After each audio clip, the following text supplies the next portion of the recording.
Você já se perguntou como Epítetos, um ex-escravo que enfrentou inúmeras adversidades, triunfou sobre as tragédias da vida? Epítetos nasceu na cidade de Hierópolis, há 2000 anos, em meio a uma realidade desoladora. Ele era um escravo sem nome, apenas conhecido como adquirido. Sofreu torturas, teve os frutos de seu trabalho roubados, e seu corpo foi tratado com crueldade, como um cavalo exausto até ser descartado.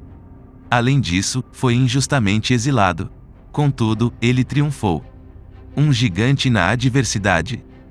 Epítetos via a vida não como uma sequência de horrores e tragédias, mas como um conjunto de oportunidades. Ele costumava dizer: um pódio e uma prisão são locais distintos, um alto e o outro baixo, mas em ambos, sua liberdade de escolha pode ser mantida, se você assim desejar. Ele compreendia que cada situação tem duas alças, uma que permite carregá-la e outra que possibilita ignorá-la. Epítetos optou por focar no que estava sob seu controle, suas opiniões, valores, desejos e sua própria identidade. O restante ele deixava de lado. A arte da autonomia. Observando as pessoas poderosas na corte de Nero, onde trabalhava como escravo, Epítetos percebeu algo surpreendente. Apesar de sua condição, ele era mais livre do que muitos deles. Os poderosos eram escravos do poder, ambição, prazer e atenção. Suas mentes vagavam, eram facilmente distraídas, afetadas por ofensas menores e consumidas por pequenas mágoas.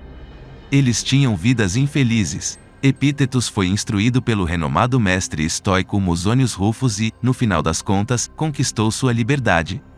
Tornou-se um professor de destaque, instruindo os alunos mais brilhantes de Roma, incluindo o futuro imperador Adriano. Suas ideias chegaram a Marco Aurélio, e de repente, um homem com tão pouca influência conseguia melhorar a vida das pessoas mais poderosas do mundo. A lição do estoicismo. O ensinamento de Epítetos não se resume apenas à resistência e resiliência, mas à habilidade de encontrar e construir uma boa vida em qualquer circunstância. Os estoicos nos ensinam que as circunstâncias não moldam o homem, elas apenas revelam quem são. Somos atores em uma peça, e tudo o que um ator pode fazer é desempenhar bem seu papel e aprender a deixar de lado o restante. Devemos enxergar a vida da mesma forma. Não controlamos onde nascemos, quem são nossos pais ou como os outros nos tratam, mas controlamos o que fazemos com o material que recebemos. Embora muitas coisas estejam fora do nosso controle, temos mais influência do que muitos imaginam. Com determinação e habilidade, podemos aprender a influenciar nosso próprio destino e moldá-lo de acordo com nossa vontade. Como Epítetos afirmou, façamos o melhor em nosso papel atual, seja ele qual for.